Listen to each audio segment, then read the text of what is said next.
क्या आप जानते हैं इंडिया में कौन सी ऐसी गवर्नमेंट पोजीशंस हैं जहां पे सैलरी सबसे ज़्यादा है और कौन सी ऐसी हाईएस्ट पेड गवर्नमेंट जॉब्स है जहां आप डायरेक्ट एंट्री ले सकते हैं।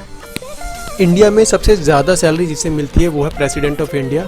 करंटली रामनाथ कोविंद हैं, उनकी सैलरी है 5 लाख रुपीज़ पर मंथ। लेकिन क्या आप जानते हैं अमेरिका के प्रेसिडेंट को कितनी सैलरी मिलती है? इंडियन रुपीज़ में अगर डोनाल्ड ट्रंप की सैलरी देखेंगे वो है 25 लाख रुपीज़, जबकि इंडिया की इकोनॉमी 3 ट्रिलियन की है और अमेरिका की 20 ट्रिलियन की है। एक बार हम लोग डिसेंडिंग ऑर्डर में इंडिया की हाईएस्ट गवर्नमेंट पोजीशंस और उनकी सैलरी देखते हैं। प्रेसिडेंट की salary 5 lakh rupees, vice president को जो सैलरी मिलती है 4 लाख रुपीज़ है। प्राइम मिनिस्टर को as a member of parliament salary मिलती है वो है 1,60,000। गवर्नर ऑफ स्टेट्स को 3,50,000 plus allowances. Chief justice of supreme court को 2,80,000। उसके बाद आते हैं जजेस ऑफ सुप्रीम कोर्ट्स, उनको सैलरी मिलती है 2,50,000। उसके बाद चीफ इलेक्शन कमिश्नर को भी सैलरी मिलती है 2,50,000। Controller and auditor general of India की जो सैलरी होती है वो है 2,50,000 per month plus allowances. Chairman of UPSC, उनकी सैलरी भी 2,50,000 प्लस अलाउंसेस। इसके बाद आते हैं कैबिनेट सेक्रेटरी ऑफ इंडिया, इनकी salary 2,50,000 plus allowances. Governor of union territories की salary 1,10,000 per month. Army, navy और एयरफोर्स के जो चीफ होते हैं उनकी सैलरी की पर मंथ 2,50,000 होती है। Chief justice of high courts की सैलरी 2,50,000। जजेस ऑफ हाई कोर्ट्स की सैलरी 2,25,000। मेंबर ऑफ पार्लियामेंट की सैलरी 1 लाख रुपीज़। अब हम देखते हैं कि कॉम्पिटिटिव एग्ज़ाम्स के थ्रू कौन सी हाईएस्ट पेड गवर्नमेंट जॉब्स हमें मिल सकती हैं। हम अभी देखेंगे कि गवर्नमेंट जॉब लगते ही स्टार्टिंग सैलरी क्या होती है, ग्रेड पे क्या होता है, पे स्केल कितना मिलता है और क्या क्या अदर फैसिलिटीज़ एक गवर्नमेंट जॉब मिलने पर मिलती हैं।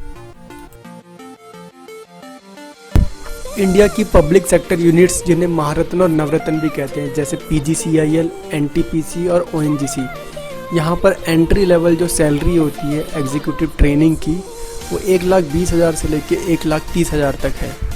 यहाँ जॉब लेने के लिए आपको गेट का एग्ज़ाम देना होता है या नेट का या डायरेक्ट एग्ज़ाम। अगर आप साइंटिस्ट बनना चाहते हैं तो इंडिया की सबसे बड़ी ऑर्गेनाइजेशन जैसे ISRO और DRDO यहाँ पर जॉब ले सकते हैं। यहाँ पर भी जो सिलेक्शन होता है गेट एग्ज़ाम के थ्रू होता है और सैलरी ISRO में 95,000 पर मंथ तक आती है और DRDO में 75,000। रिजर्व बैंक ऑफ इंडिया में जो आप हाईएस्ट लेवल पर एंट्री ले सकते हैं वो है ग्रेड B ऑफिसर। इसके लिए एंट्रेंस एग्ज़ाम देना होता है। यहाँ पर सैलरी जो मिलती है वो CTC 12 to 14 lakhs का होता है और इन हैंड सैलरी 75,000 के अराउंड आती है।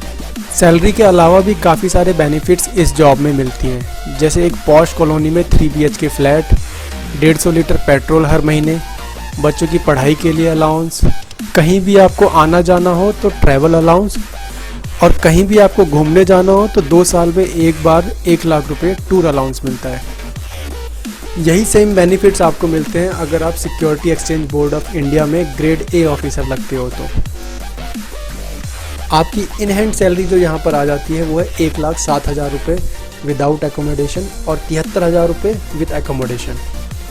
शायद 12th में पढ़ने वाले हर स्टूडेंट का सपना होता है कि NDA के थ्रू इंडियन आर्म्ड फोर्स में लेफ्टिनेंट बने, क्योंकि ये इंडिया की सबसे रेप्यूटेड और हाई पेइंग जॉब्स में आता है। एक साइंस साइड का स्टूडेंट ही NDA के लिए अप्लाई कर सकता है। यहाँ पर जो सैलरी का स्लैब है वो 80,000 से 1,20,000 तक जाता है और सेम सिनेरियो रहता है लगभग CDS का, कंबाइंड डिफेंस सर्विसेज। इसके थ्रू भी इंडियन आर्म्स फोर्स में सिलेक्शन मिलता है, लेफ्टिनेंट की डेजिग्नेशन मिलती है और एक रेप्यूटेड और हाई पेइंग सैलरी मिलती है। अच्छी बात यह है कि कोई भी ग्रेजुएट स्टूडेंट वेदर मैन और वुमेन इसके लिए अप्लाई कर सकते हैं। अब एक ऐसी जॉब जो इंडिया में रहने वाले हर व्यक्ति का सपना होता है, हर कोई चाहता है कि वो IAS, IAS, IPS या IFS बन जाए। इसके लिए UPSC का एग्ज़ाम होता है। कंपटीशन बहुत टफ होता है, लेकिन हर कोई जानता है IAS बनने के बाद शायद ही कोई ऐसे बेनिफिट हैं जो इस गवर्नमेंट जॉब में नहीं मिलते हैं। सैलरी 70,000 इन हैंड आती है। रहने के लिए VVIP रिस्ट्रिक्टेड जोन में बंगला मिलता है। खाना बनाने से लेके साफ़ सफाई, गार्डनर, सिक्योरिटी गार्ड, ड्राइवर, सभी चीज़ों के लिए हेल्पिंग स्टाफ मिलता है। किसी भी स्टेट में अगर एक IAS ऑफिसर विजिट के लिए जाता है तो उसे वहाँ गवर्नमेंट बंगला मिलता है या फिर गवर्नमेंट की तरफ से रेस्ट हाउस मिलता है। ट्रांसपोर्टेशन के लिए ऑफिशियल व्हीकल मिलती है विद ड्राइवर। एक IAS ऑफिसर 4 साल तक की स्टडी लीव लेके फॉरेन यूनिवर्सिटी में पढ़ाई कर सकता है। और आप तो जानते ही हैं IAS की जुरिडिक्शन में जितने भी इवेंट्स होते हैं, मेजर इवेंट, वहाँ के passes free of cost IAS officer को मिल जाते हैं। UPSC के थ्रू जो लोग IFS ऑफिसर बनते हैं उनको हर 3 साल में फ़ॉरेन पोस्टिंग मिलती है और फ़ॉरेन पोस्टिंग में उनकी जो सैलरी रहती है वो 2 से 3 लाख रुपए मंथली रहती है। UPSC स्टेट लेवल पर भी एक एग्ज़ाम कराती है, वो है स्टेट PCS ऑफिसर का। ये सिमिलर है IAS के।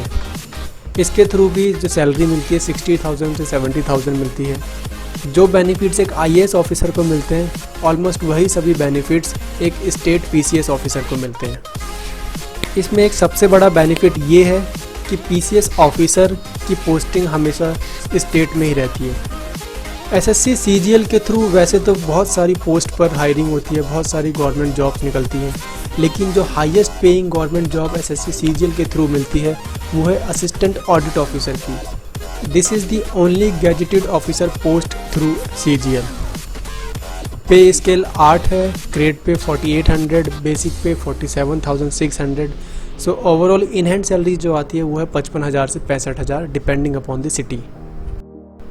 CGL के थ्रू जो दूसरे नंबर पर हाईएस्ट पेइंग जॉब है वो है असिस्टेंट सेक्शन ऑफिसर की।